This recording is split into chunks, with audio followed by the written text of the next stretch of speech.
Et c'est l'heure de votre rendez-vous politique du dimanche en toute franchise sur LCI, bien sûr. Soyez les bienvenus.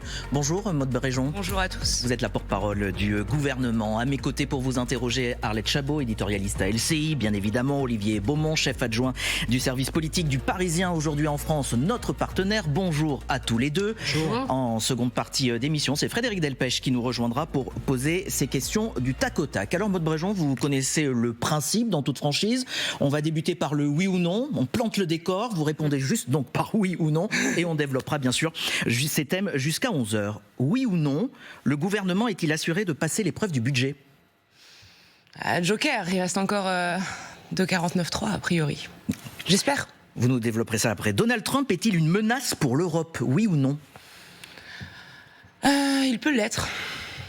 Soutenez-vous Rachida Dati dans la course à la mairie de Paris ? Oui.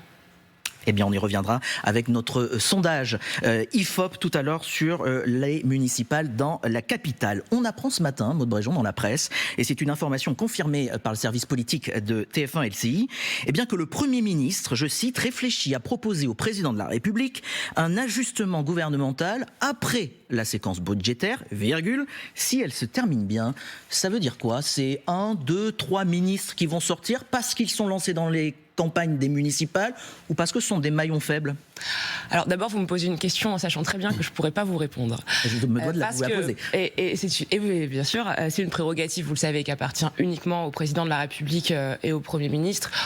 En tout état de cause, vous l'avez dit, il reste une dizaine de jours avant de pouvoir entériner définitivement l'adoption d'un budget. Et donc c'est ce sur quoi on doit se concentrer aujourd'hui. Pour le reste, vous savez bien que de là où je suis, je ne peux pas faire le moindre commentaire. Ça veut dire que ça sera l'équipe qui ira jusqu'au bout du quinquennat, jusqu'en 2027 ? Là, écoutez, encore une fois, on a appris à être très prudent. Moi, je dis une chose simple, nous, on doit réussir à faire entériner un budget. Ensuite, on a un certain nombre de projets de loi et un certain nombre d'objectifs sur la sécurité, sur le régalien de façon plus générale, sur l'allocation sociale unique, un projet de loi sur la police municipale. Et donc, c'est à ces chantiers-là qu'on s'attellera ensuite. Arlette Chabot. Oui, la question, effectivement, il y a aussi, ça se termine bien, du Premier ministre. Vous avez dit censure possible après 49.3. Vous dites j'espère que le budget sera adopté. Vous avez encore un doute, il y a encore une menace sérieuse de censure ?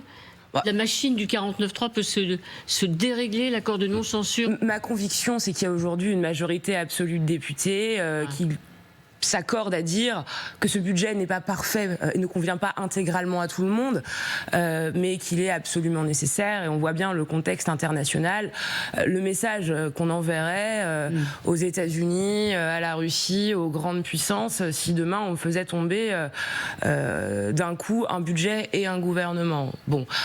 Ensuite, on est dans un temps politique troublé qui nous a appris, notamment depuis la dissolution, à être prudent. Et donc, je fais preuve de prudence. Olivier Beaumont. Vous faites preuve de prudence. Vous dites finalement, cette séquence budgétaire, pour vous, c'est un échec ou au contraire, vous saluez le travail de Sébastien Lecornu en disant, au fond, chapeau l'artiste ? Écoutez, je pense d'abord qu'on a réussi un petit exploit en faisant voter un projet de loi de finances pour la sécurité sociale 149.3. Je rappelle souvent que pour ma part, j'ai été élue députée en 2022 et que je n'ai jamais eu l'occasion de voter, de me prononcer, que ce soit sur un budget de la sécurité sociale ou sur le budget de l'État. Quand j'ai été nommée porte-parole de Sébastien Lecornu, j'ai croisé peu de commentateurs politiques, peu de responsables politiques qui misaient sur la capacité pas uniquement du gouvernement, mais du Parlement, à réussir à s'accorder à 1 an et demi des présidentielles et dans une assemblée qui est extrêmement fragmentée. Bon, sur le projet de loi de finances de la sécurité sociale, on a réussi. Sur le budget de l'État, qui est beaucoup plus politique, on le sait, on n'a pas réussi à aller jusqu'au vote, mais je veux dire deux choses. D'une part, nous avons avancé de bonne foi et nous avons respecté le Parlement jusqu'au bout. Et d'autre part, je remarque que le projet de loi qui est proposé, le projet de budget qui est proposé à l'Assemblée nationale contient en fait un certain nombre de demandes et intègre les convictions des députés qui vont du Parti socialiste jusqu'aux Républicains. On va y revenir. Juste une petite précision sur le calendrier. Pour vous, à quelle date ce budget devait être bouclé s'il enjambe les motions de censure qui pourraient venir ? C'est quoi, début, mi-février ? Début février, oui. Début février. Alors vous avez certainement vu un certain nombre de critiques justement sur ce budget. Alors je vais y aller crescendo. Le gouvernement de la Banque de France, François Villeroy de Galhau, qui dit j'aurais aimé un déficit sous les 5%. Patrick Martin, le patron du MEDEF, qui dit ce budget va malheureusement à contresens de ce qu'il faudrait faire. Et puis Gérard Larcher qui enfonce le clou, le président du Sénat, qui déclare aujourd'hui « Nous n'avons pas à jouer le jeu du gouvernement ». Bref, si je lis ça, je dis personne n'est content. Vous leur répondez quoi ce matin? Qu'on peut critiquer le budget, mais sur la base de ce qu'il y a dedans. On a fait 5,8% de déficit en 2024, 5,4% de déficit en 2025. On contiendra le déficit à 5% en 2026. Et donc on est sur une trajectoire de baisse du déficit, ce qui était notre objectif, premièrement. L'ambition était plus élevée à l'origine, vous étiez en dessous de 5. Deuxièmement, je termine sur la question des impôts, de la fiscalité, et notamment de la fiscalité des entreprises. Là encore, ceux qui parlent de délire fiscal mentent aux Français et mentent aux entrepreneurs qui sont en train de nous écouter. La fiscalité des entreprises sera complètement stable pour 99,9% des entreprises, des entrepreneurs de ce pays. Le patron du MEDEF, c'est pas compté ? Quand je sortirai d'émission tout à l'heure, j'irai dans ma circonscription Antony et je pourrai dire aux commerçants et aux chefs d'entreprise que je vais croiser au marché que leur base fiscale ne bougera pas entre 2025 et 2026. Il n'y a pas de hausse de coût du travail. Par exemple, il n'y a pas de retour d'impôts de production. Vous savez qu'on s'est battu contre la taxe Zuckman. Si c'était un budget socialiste, il y aurait la taxe Zuckman, il y aurait l'ISF. Ce n'est pas le cas. Et de la même façon, pour les ménages, il n'y aura pas de hausse de l'impôt sur le revenu des ménages, parce qu'encore une fois, on est revenu sur la question de l'année blanche. Donc Patrick Martin n'a rien compris. Donc, je ne dis pas que Patrick Martin n'a rien compris. Encore une fois, chacun est dans son rôle. Moi, je peux entendre les critiques. Mais très simplement, pas de hausse d'impôt pour les ménages, ni directe ni indirecte. Stabilité fiscale pour 99,9% des entreprises de ce pays. Voilà. Arlette. Oui, Gérard Larcher, il va quand même très fort. C'est un réquisitoire contre le Premier ministre, contre le gouvernement. Effectivement, il dit on n'a pas à jouer le jeu du gouvernement. Le Sénat pourrait même refuser d'examiner le projet de budget, le renvoyer directement, parce que c'est pas la peine, dit-il, d'examiner un texte qui a été co-construit avec les socialistes. Il n'y a plus de travail possible avec le Sénat aujourd'hui ? Je suis convaincue qu'il y a un travail possible avec le Sénat. Et prenez l'exemple de la contribution des collectivités territoriales. La contribution des collectivités territoriales, telle qu'elle est in fine intégrée dans ce projet de loi de finances, est essentiellement celle qui avait été demandée à la base par le Sénat. Et je sais que sur les projets de loi qui seront proposés ensuite, on arrivera à discuter avec Gérard Larcher, avec Hervé Marseille, qui sont, je crois, des responsables politiques raisonnables, capables de compromis, et ils l'ont largement démontré depuis 3 ans. Mais là, ils sont fâchés. Je le redis sur le fond, et on a le droit d'avoir des désaccords. C'est aussi ça la démocratie. Ce n'est pas un budget socialiste. Ce n'est pas un budget macroniste, ce n'est pas un budget de droite. Mais enfin, regardez la question, encore une fois, de la hausse d'impôts pour les ménages. Le fait qu'il n'y ait pas de hausse d'impôts pour les ménages, c'était une demande spécifique, extrêmement claire, portée par le groupe droite républicaine de Laurent Wauquiez à l'Assemblée nationale, demande à laquelle on a accédé. Je le redis, si ça avait été un budget socialiste, il y aurait le retour de l'ISF et l'introduction de la taxe Zuckman. Ce n'est pas le cas. Maintenant, il est certain que si on avait eu 350 députés, on aurait probablement fait un budget différent. Mais pour ça, il fallait gagner les dernières élections législatives, et il ne me semble pas que ça ait totalement été le cas. Olivier. Alors, ce n'est pas un budget socialiste, on entend ces éléments de langage du gouvernement depuis plusieurs jours. Bercy parle même de mythe quand on parle de budget socialiste, et quand même c'est pourtant le cas, parce que c'est bien avec le PS que le Premier ministre a accordé le plus de concessions dans ce budget. On va en rappeler quelques-unes, majeures l'air de rien: suspension de la réforme des retraites, reconduction de la surtaxe sur les bénéfices des grandes entreprises, 7,3 milliards d'euros, annulation de la baisse de la CVAE, hausse de la prime d'activité, taxe sur les holdings familiales. Vous les payez quand même très cher, ces concessions. Non, je mets de côté. La suspension de la réforme des retraites, c'était effectivement une concession très importante, douloureuse pour nous, très douloureuse pour moi, mais qui était, si je puis dire, la condition impérative et nécessaire pour pouvoir entrer dans le débat et terminer, en tout cas débuter l'année 2026, comme j'espère ça va être le cas, avec un budget. Sur le reste, la contribution exceptionnelle pour les grandes entreprises. On parle de 320, 330 très grandes entreprises.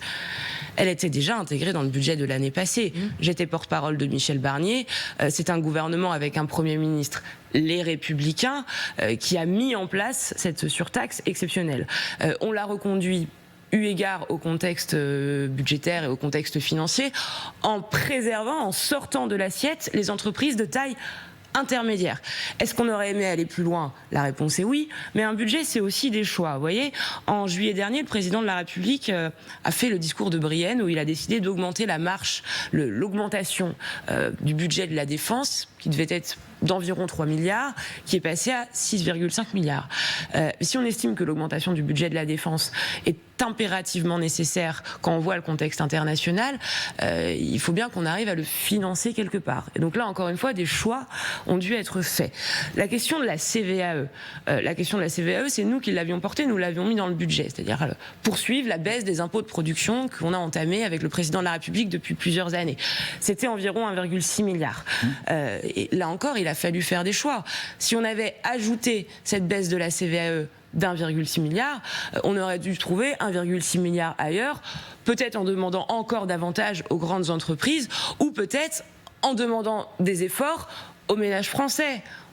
On a estimé que ce n'était pas raisonnable et que ce n'était pas souhaitable. Comment vous pouvez convaincre les Français? Parce que c'est ce qu'ils se disent. Ils disent, regardez toutes les concessions qui ont été faites. Finalement, c'est le PS qui remporte et ça va nous coûter. Alors, je vais vous dire une chose. Le projet de loi de finances de la sécurité sociale, il a effectivement été particulièrement difficile pour nous, dans la mesure où il suspendait la réforme des retraites, réforme à laquelle, pour ma part, je crois encore.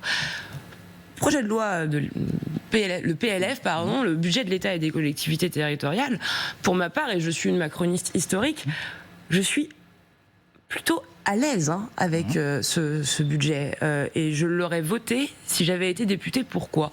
Parce qu'il n'augmente pas les impôts des Français, parce qu'il n'augmente pas le coût du travail, et vous savez que c'est quelque chose pour lequel on s'est beaucoup battu, parce qu'on estime que c'est comme ça qu'on crée des conditions propices à la création d'emplois, et parce qu'il contient le déficit à 5%, et qu'il respecte donc cette trajectoire de baisse du déficit qui doit nous amener à un déficit de 3% d'ici à 2029. Est-ce qu'il est complètement conforme aux convictions que nous, macronistes, portons encore une fois depuis 2017 ? Probablement pas. Et si Olivier Faure avait dû écrire tout seul son budget, il aurait écrit probablement un budget différent. Idem pour Laurent Wauquiez. Mais là encore, on en revient à ce qu'est l'état de l'Assemblée nationale aujourd'hui. C'est une Assemblée nationale qui est extrêmement fracturée, qui reflète probablement en bonne partie ce qu'est le pays, et avec laquelle on doit travailler. J'ajouterai une dernière chose. Ouais. Ceux qui nous disent « vous avez trop discuté avec le Parti socialiste ». Bon. Quelle aurait été l'alternative ? Puisque les députés macronistes, Horizon et LR, ça représente 208 députés, c'est-à-dire pas de majorité absolue. L'alternative serait été de discuter avec le Rassemblement national. Est-ce que ceux qui aujourd'hui nous disent « vous avez trop discuté avec le Parti socialiste » auraient du coup préféré négocier avec le Rassemblement national ? Arithmétiquement, c'est cette question-là qui se pose. Il fallait de toute façon bien qu'on trouve une majorité absolue de députés pour réussir à cheminer dans ce débat budgétaire. Et donc à un moment, il faut appeler un chat un chat. Quand on nous dit vous avez trop discuté avec le PS, moi je dis très bien avec qui aurions-nous dû discuter ? Avec la France Insoumise, avec le RN ? Et là, j'entends pas grand monde répondre. Justement, Maud Bréjon, sur la suite, on voit bien que le gouvernement veut tourner cette page du budget. Déplacement, vous y étiez hier sur le logement. Le gouvernement qui veut construire ces 2 millions de logements d'ici à 2030. Vous faites comment ? Et justement, avec cette assemblée, c'est cette hétérogénéité se dit, bon, on va pas leur faire de cadeaux au gouvernement. Donc comment vous allez faire passer, par exemple, ce dossier, ce sujet prioritaire du logement ? D'abord, le Premier ministre dit une chose très importante que je voudrais dire devant vos téléspectateurs aujourd'hui. Il y a ce qui peut attendre 2027. Il y a les débats qui seront ceux de la présidentielle, et je ne doute pas qu'il y en aura beaucoup. Et puis il y a toutes les urgences du quotidien. Et ces urgences du quotidien-là ne peuvent pas attendre 2027. Face, encore une fois, à ce que vivent les Français, face au contexte international, face à un monde qui va à 1000 à l'heure, on ne peut pas se permettre d'avoir une France à l'arrêt. Et donc ceux qui se disent qu'au fond, on a un gouvernement qui aurait plutôt pour vocation de gérer les affaires courantes en attendant que chacun puisse lancer sa campagne, vont à mon avis à contresens de ce que sont les intérêts fondamentaux de la France et des Français. Sur la question du logement, et pardon, je termine, Vincent Jeanbrun disait le ministre de la Ville, pardon, a exprimé une donnée qui m'a beaucoup marquée, je vais la redire devant vous. Il disait qu'en 20 ans, les Français ont perdu l'équivalent de 25 mètres carrés de pouvoir d'achat. J'ai trouvé que cette donnée était particulièrement frappante parce qu'au fond, elle dit beaucoup de choses sur la capacité à se loger, les difficultés qu'ont à se loger les Français, les étudiants, les familles lorsqu'elles veulent un enfant supplémentaire et donc une chambre supplémentaire. L'objectif, c'est de créer 2 millions de logements d'ici à 2030 avec un double dispositif et qui en fait sa puissance. D'une part, avec une incitation fiscale qui permet de mobiliser l'épargne des Français. On a connu des dispositifs type Pinel par le passé, on va encore plus loin. Et avec un choc de confiance et de simplification qui se traduira par 2 vecteurs. D'une part, les vecteurs réglementaires et tout ce qu'on peut faire par décret pour faciliter la construction et les processus administratifs. Et d'autre part, dans ce projet de loi de décentralisation et de simplification dont on a beaucoup parlé, qui doit permettre de donner davantage de confiance aux maires, notamment dans les attributions des logements, aux locataires en les protégeant contre le logement insalubre et aux propriétaires qui doivent là encore être davantage protégés contre la question des squats, contre la question des impayés. Et c'est un sujet qui est absolument central. Vous savez que la part du logement dans le revenu des Français, dans le pouvoir d'achat des Français, n'a fait que croître quand on voit le coût dans les grandes métropoles. C'est absolument délirant. Et donc on a là une urgence, je crois, absolue, que chacun comprend bien, qui ne peut pas attendre 2027. Pardon, j'ai été long. Je reviens un peu sur l'interrogation effectivement de Julien. Vous dites qu'il y a des urgences, on le comprend. Le logement en est une, ça fait un moment, c'est parce que effectivement la dernière période a mieux réussi, mais quand on n'a pas de majorité, encore une fois, et quand on n'a pas d'argent, parce que ça demande aussi, il y a d'autres réformes qui vont être difficiles politiquement, on parle effectivement de la décentralisation, le logement, ça met de l'argent. Comment on fait sans majorité, sans argent? Moi, je suis convaincue que sur un certain nombre de sujets, on arrivera à trouver des majorités à l'Assemblée nationale. La question du logement, tous les députés en entendent parler dans leur circonscription, tant sur le locatif privé, l'accession à la propriété, que le logement social. On met 500 millions d'euros dans le logement social, dans le budget de l'État. On a décidé de ne pas toucher à ce budget-là parce qu'encore une fois, on voit bien qu'on est face à un défi sur lequel on ne peut pas enlever de moyens. Bon, la question de la confiance qu'on donne aux maires, d'une meilleure protection des propriétaires, d'une meilleure protection des locataires, il me semble que sur des sujets comme ça, on doit pouvoir trouver un consensus. Et ce n'est pas le seul. La question de la police municipale, la question des réseaux sociaux, on en parlera peut-être tout à l'heure pour les jeunes. C'est des sujets sur lesquels on doit pouvoir avancer. Juste avant de faire une petite pause, question d'Olivier Beaumont sur les réseaux sociaux et les mineurs. Et oui, alors on voit la volonté du gouvernement de passer à une autre étape que celle du budget. Hier, le président de la République a demandé au Parlement d'engager une procédure accélérée concernant l'examen du texte interdisant les réseaux sociaux pour les moins de 15 ans. Interdiction qu'il voudrait voir effective à la rentrée prochaine de 2026, septembre 2026. Concrètement, comment ça va se passer et est-ce que ce calendrier est réaliste compte tenu de l'état de rapport de force politique à l'Assemblée nationale? J'espère qu'on arrivera sur un sujet aussi déterminant à trouver un accord à l'Assemblée nationale. Les filles parlent de paternalisme numérique. Oui, déjà. Donc on voit qu'ils prennent leur distance. Je vais y revenir, mais je parlerai de la France insoumise après.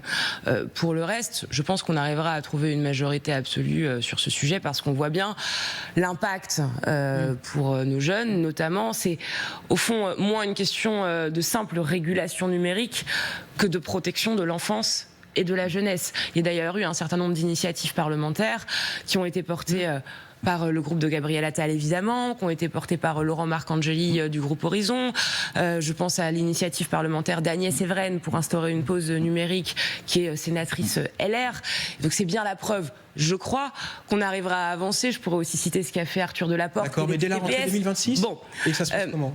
Et donc, avec une procédure accélérée, ça permet d'avoir une lecture unique à l'Assemblée et au Sénat. Là encore, c'est des choix gouvernementaux d'attribution du temps parlementaire et c'est un choix qu'on fait parce qu'on est convaincu que c'est un sujet sur lequel il faut avancer rapidement. Un petit mot quand même sur la France insoumise. Alors, si vous voulez, vous allez faire un bon teasing. On revient sur la France insoumise. Vous allez donner votre réponse dans un instant. Okay. On parlera aussi d'Emmanuel Macron. Est-ce qu'il est devenu cette semaine l'homme qui dit non à Donald Trump? Vos réponses, Maude Bréjon, dans En toute franchise. En toute franchise, la suite. Maude Bréjon, porte-parole du gouvernement, est avec nous. Toujours aussi avec Arlette Chabot, Olivier Beaumont du Parisien aujourd'hui en France. On se posait la question ce matin. Est-ce que finalement, cette semaine, Emmanuel Macron n'est pas devenu l'homme qui dit non à Donald Trump, comme un peu l'avait été Jacques Chirac face à George Bush? En tout cas, l'unité et la fermeté européenne ont, je crois, cette semaine été incarnées et été portées par le président de la République, de par le discours qu'il a tenu à Davos, et quelques jours avant, de par la volonté qu'il a mise sur la table d'enclencher, si c'était nécessaire, l'instrument anti-coercition face aux menaces de droits de douane de Donald Trump. Et donc je pense que, encore une fois, tout en étant dans le respect de Donald Trump, le président de la République a toujours respecté l'ensemble des chefs d'État, il y a un rapport de force qui est aujourd'hui assumé par l'Union européenne et effectivement très incarné par le président de la République française.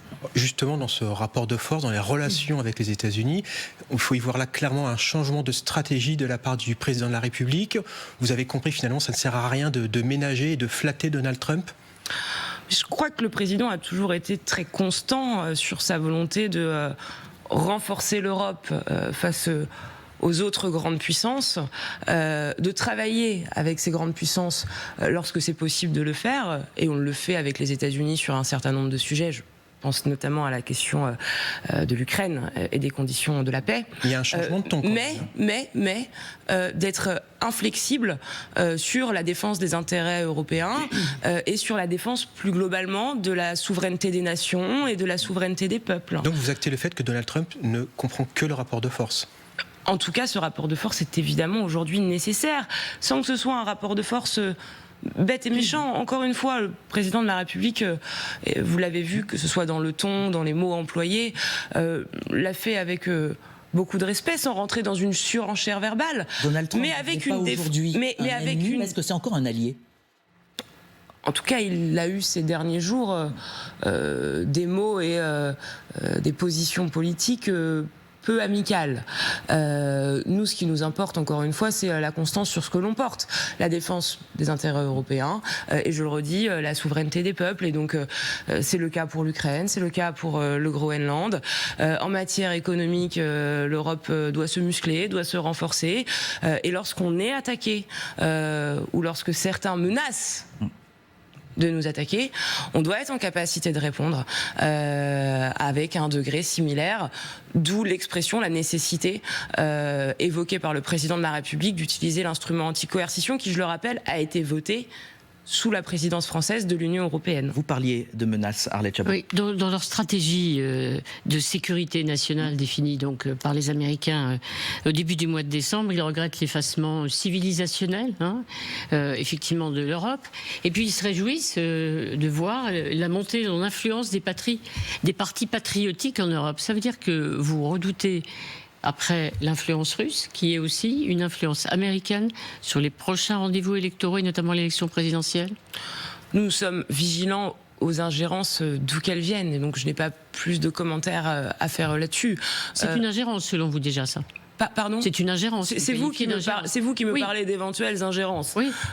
Donc je ne rentre pas moi dans le détail. Je dis qu'on est de toute façon évidemment nous vigilants. Quand l'État, on n'a pas d'inquiétude particulière. Pas d'inquiétude qui soutiennent par exemple le Rassemblement national. On a vu ce qui s'est passé en Allemagne. Nous, on ne se projette pas là-dedans à l'heure où on parle.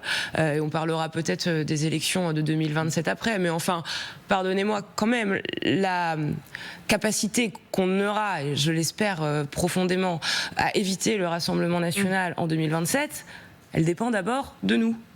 Voilà, de nous Français, de nous forces politiques du centre, de la droite. Et donc, avant de regarder ce que dit Donald Trump et ce que pourraient dire dans un futur hypothétique dont on ne sait rien les Américains, si on veut éviter le RN en 2027, commençons-nous par nous organiser. Eh bien justement, on va en parler de cette politique nationale et de votre organisation au sein de ce qu'on appelle le bloc central.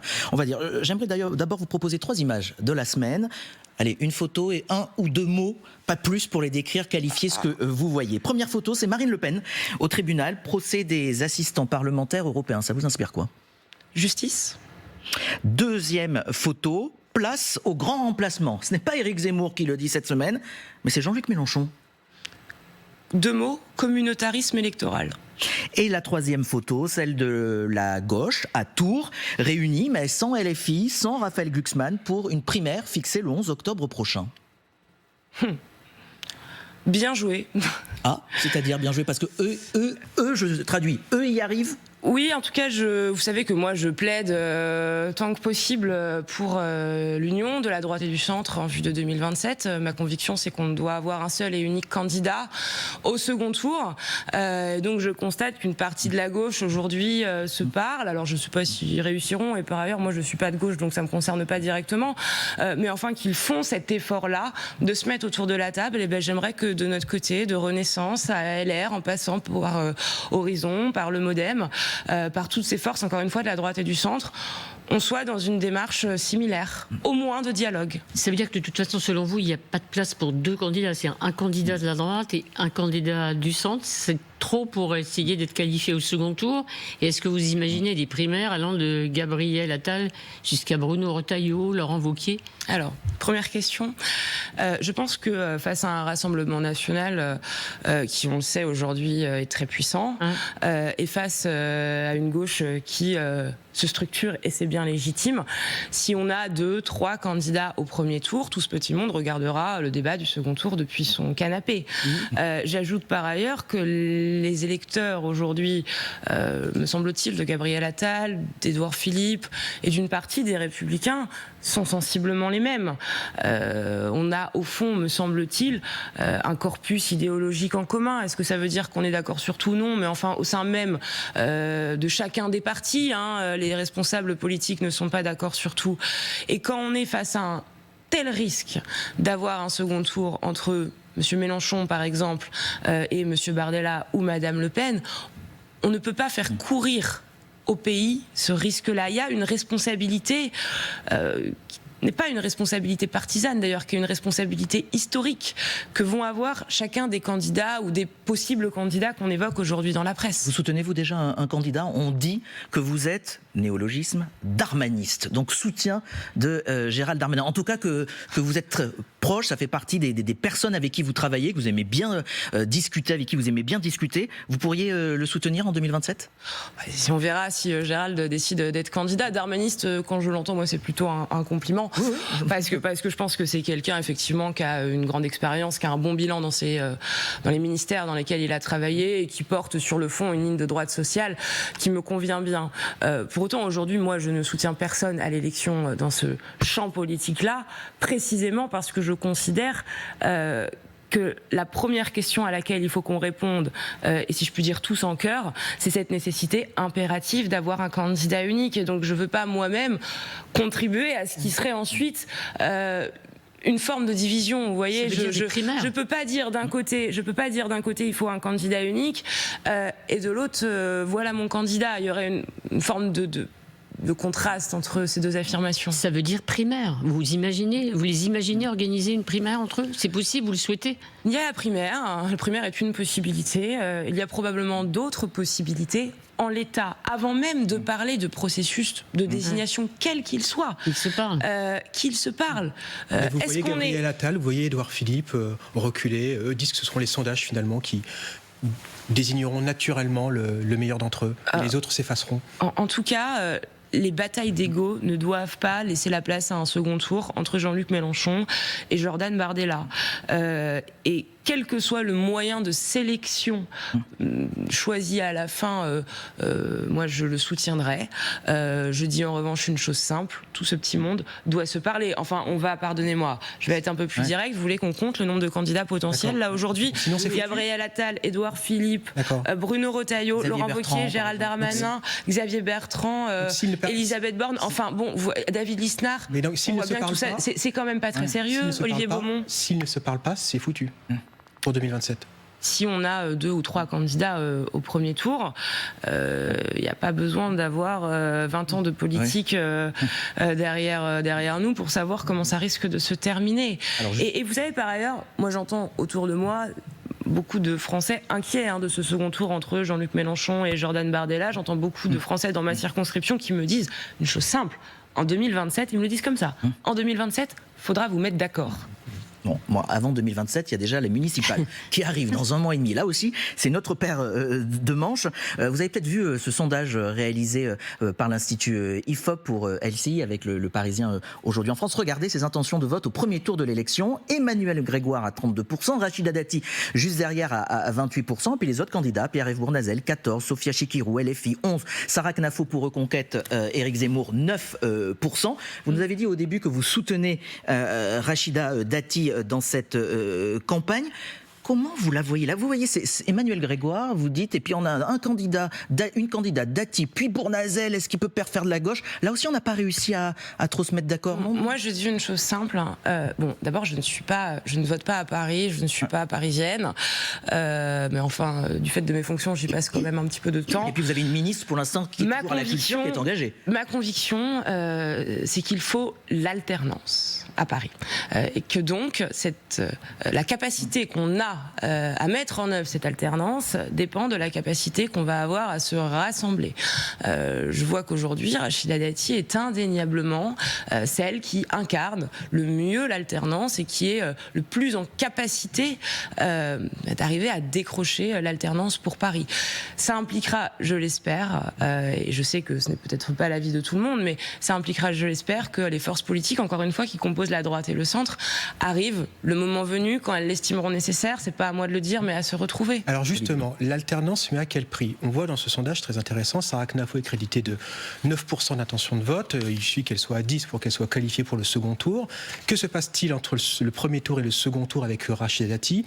Si par exemple Sarah Knafo noue une alliance avec Rachida Dati pour lui permettre de gagner Paris, est-ce que vous soutiendriez toujours Rachida Dati dans cette configuration-là avec Sarah Knafo? Je ne crois pas une seule seconde à cette hypothèse. Pourquoi? Je pense que Sarah Mais sans Sarah Knafo, Rachida Dati, en tout cas mathématiquement parlant aujourd'hui, elle ne gagne pas. Que ce soit au Parlement ou au gouvernement, et ce depuis maintenant 2 ans, on travaille avec cette union qui est celle de la droite et du centre, qui va de Renaissance aux Républicains. On gouverne ensemble. Rachida Dati est ministre d'un gouvernement qui est composé de cet attelage-là. Bon, la logique, me semble-t-il, la cohérence, c'est qu'à la fin, les forces de la droite et du centre, auxquelles Sarah Knafo n'appartient pas. Sarah Knafo est membre du parti Reconquête d'Éric Zemmour. J'aimerais quand même qu'on se rappelle, derrière les sourires de Madame Knafo, ce que porte le président de son parti. Donc reprenez évidemment, reprenez les propos, reprenez le programme d'Éric Zemmour. Derrière les tracts colorés, il y a en réalité des paroles qui sont extrêmement dures, extrêmement clivante et extrêmement rétrograde. Et donc ma conviction, c'est qu'à l'échelle locale comme à l'échelle nationale,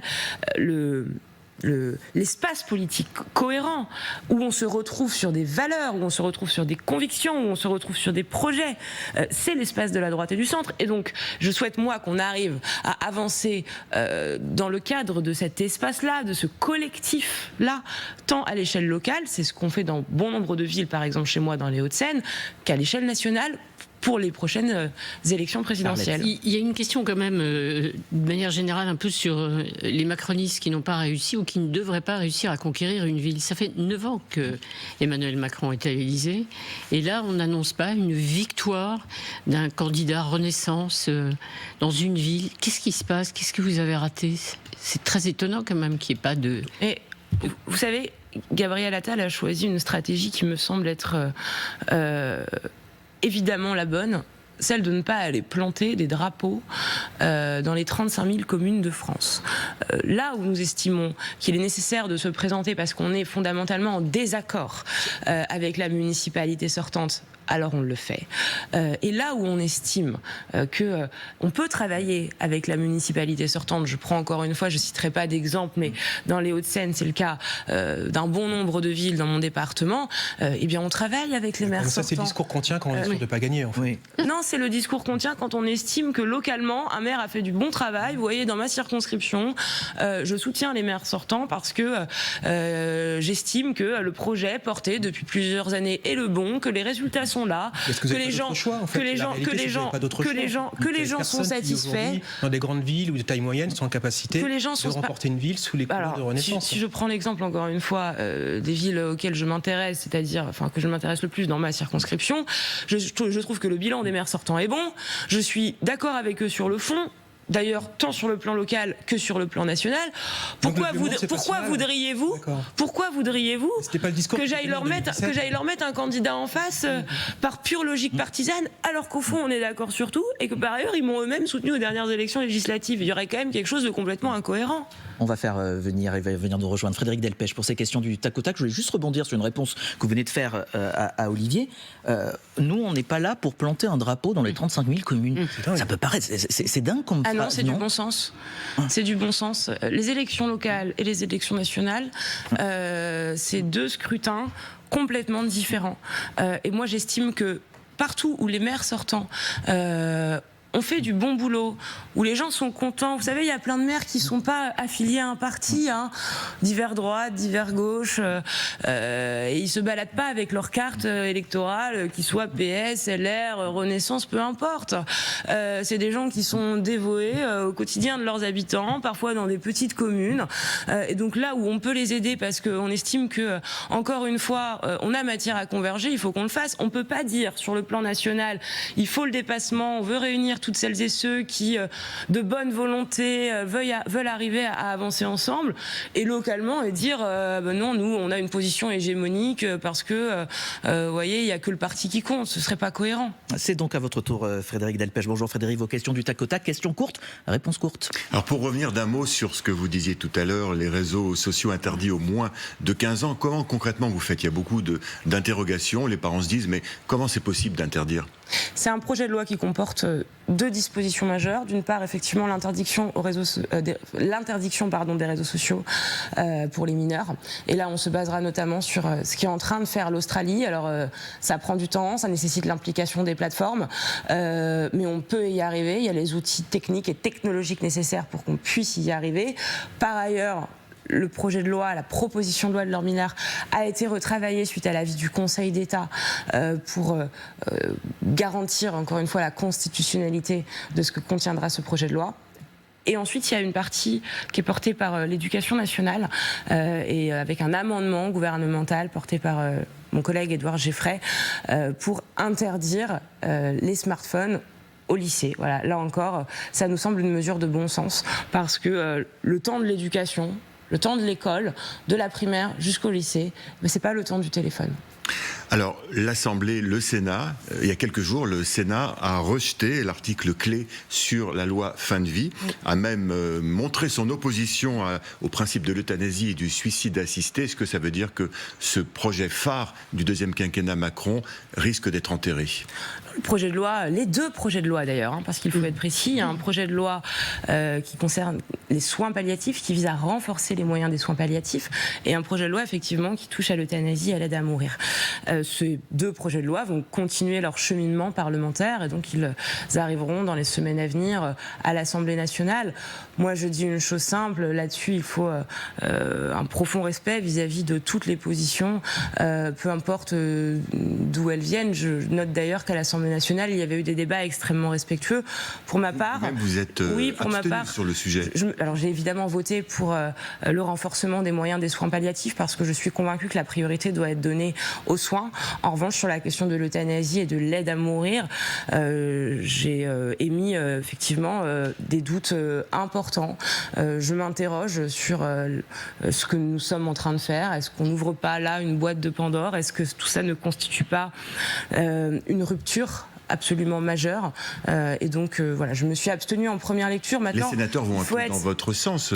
Oui, il faut être. En revanche, c'est un projet de loi qui est très complexe en réalité. Il faudrait une heure entière pour rentrer dans le détail, mais entre le projet de loi du gouvernement, ce qui est ressorti de l'Assemblée nationale, ce qui est sorti de la commission au Sénat et ce qui va être de nouveau retravaillé à l'Assemblée nationale, il y a autant de versions différentes que de lectures de textes. Et donc il faut voir dans quelle mesure et vers où les parlementaires cheminent à la fin. Voilà. Donc un certain nombre d'interrogations encore. Alors la SNCF va commercialiser une offre No Kids dans des rames qui seront interdites aux enfants de moins de 12 ans? Est-ce que c'est une évolution de la société pour ceux qui veulent travailler tranquillement, ou vous dites non, stop, là ça va trop loin? Je trouve que le message envoyé aux familles et aux parents quant à la place de l'enfant dans la société est profondément délétère. Bien sûr que ça nous a tous embêtés un jour d'avoir un bébé qui pleurait à côté de nous dans le TGV.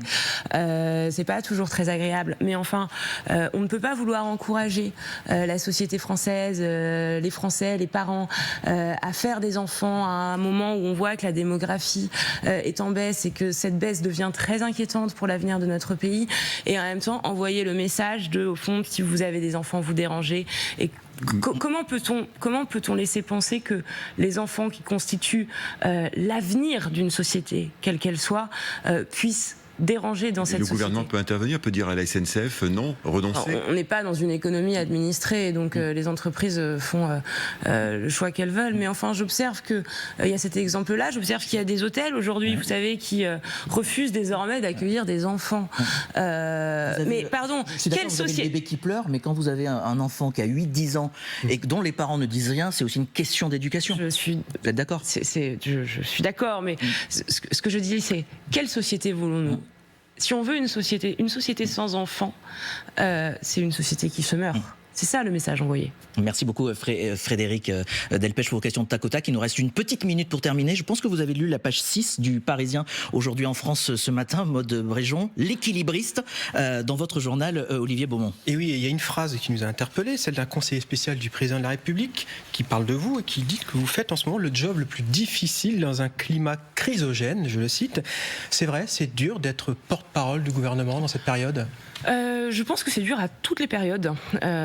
C'est une mission qui nécessite d'arriver à parler de tous les sujets possibles et imaginables. Vous voyez, dans cette émission, on a parlé de budget, on a parlé de logement, on a parlé des réseaux sociaux et on a parlé d'international. Moi, je ne suis pas initialement spécialiste de logement, de budget, d'international et des réseaux sociaux. Donc ça nécessite d'arriver à parler de beaucoup de choses. Et puis, effectivement, à faire attention à ce qu'on dit. Vous ne ferez pas partie de l'ajustement gouvernemental. C'est pas une mission facile, mais c'est une mission passionnante.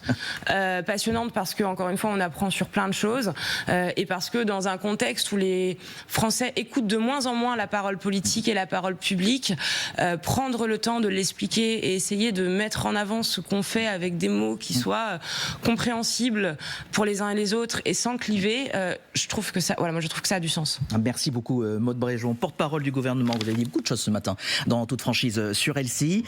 Dans un instant, Anne-Chloé Beauté et ses vérificateurs. Bon dimanche à tous.